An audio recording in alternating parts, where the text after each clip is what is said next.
Um perfil nas redes sociais chamou a atenção dos internautas essa semana. É que, por meio da postagem, a página, que já foi excluída, expôs supostas fraudes no acesso às instituições públicas aqui no estado do Amazonas por meio da cota racial. Nesta quinta-feira, um perfil em uma rede social expôs nomes e fotos de candidatos que, por meio do processo seletivo contínuo da Universidade Federal do Amazonas, teriam conseguido ingressar na instituição usufruindo da cota racial. No entanto, de acordo com as fotos divulgadas no perfil, os alunos não condizem com os grupos abrangidos pela lei das cotas. É importante destacar que as cotas elas têm legislação própria, como, por exemplo, a lei federal, que obriga universidades federais e institutos técnicos federais a concederem 50% das vagas dos seus editais para grupos de cotas raciais.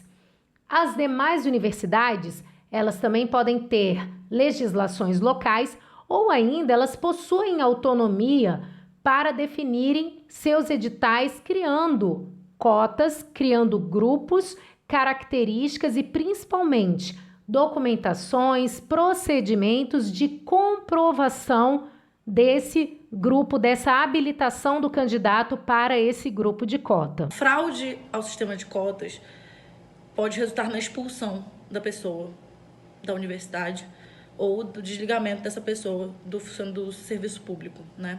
Se for verificada a fraude ao sistema de cotas. Além disso, existe um viés criminal. Apesar de não haver uma tipificação específica, ou seja, não tem um artigo de lei específico, nem no Código Penal, nem em outras legislações, tipificando a fraude ao sistema de cotas, a fraude pode ser enquadrada como falsidade ideológica, que é um crime previsto no artigo 299 do Código Penal, cuja pena é de 1 a 5 anos de reclusão. E eu trago aqui a reflexão de que quando você frauda o sistema de cota, você não está só fraudando o sistema de cota, você não está só roubando uma vaga, você está confirmando uma desigualdade racial, você está confirmando uma desigualdade social e você está confirmando que o nosso país é um país que não tem solução, que as reparações históricas nunca vão dar certo porque as pessoas não têm consciência dos seus privilégios.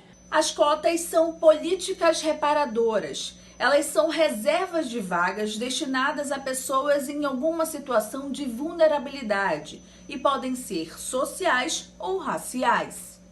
As cotas raciais, por exemplo, representam 25% do total de vagas, isto é, de 100% das vagas disponíveis, seja em universidades ou órgãos federais, 25% delas têm que se destinar a alunos pretos, pardos ou indígenas. Cotas existem porque existe uma subrepresentação dessas minorias étnicas dentro das instituições e dentro do serviço público, né? Nós sabemos que a desigualdade racial ela é uma realidade no nosso país, o racismo é uma realidade no nosso país.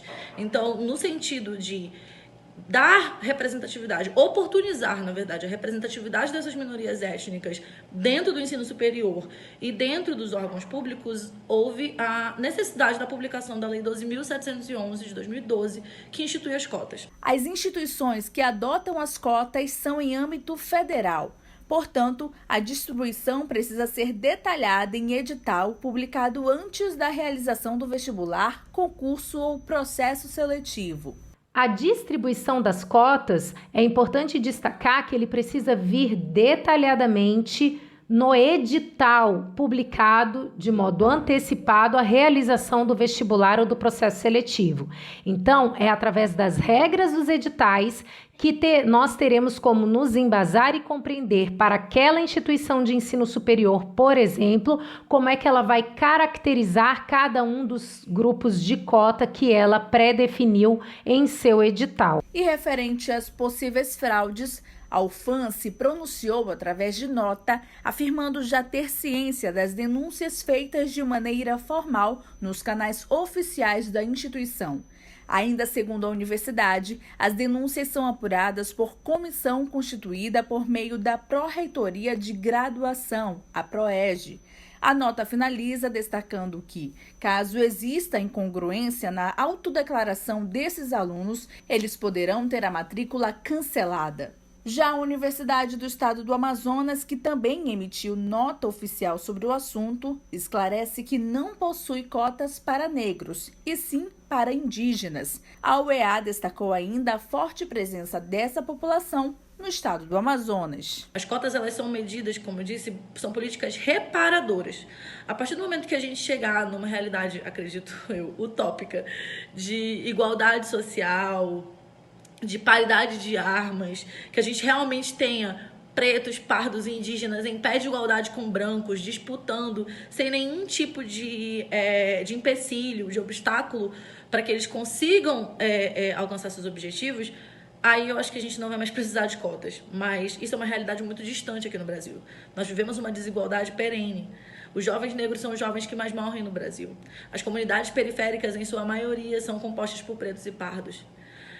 E aí a gente vai falar sobre desigualdade social e desigualdade racial. Esse recorte é um recorte muito profundo e é muito cruel. Então você não pode querer colocar em pé de igualdade um aluno branco que estudou a vida inteira num colégio particular com um aluno negro que estuda numa comunidade periférica, que passa dias sem aula por conta de troca de tiros entre facções criminosas e polícia, por conta de guerra de milícias.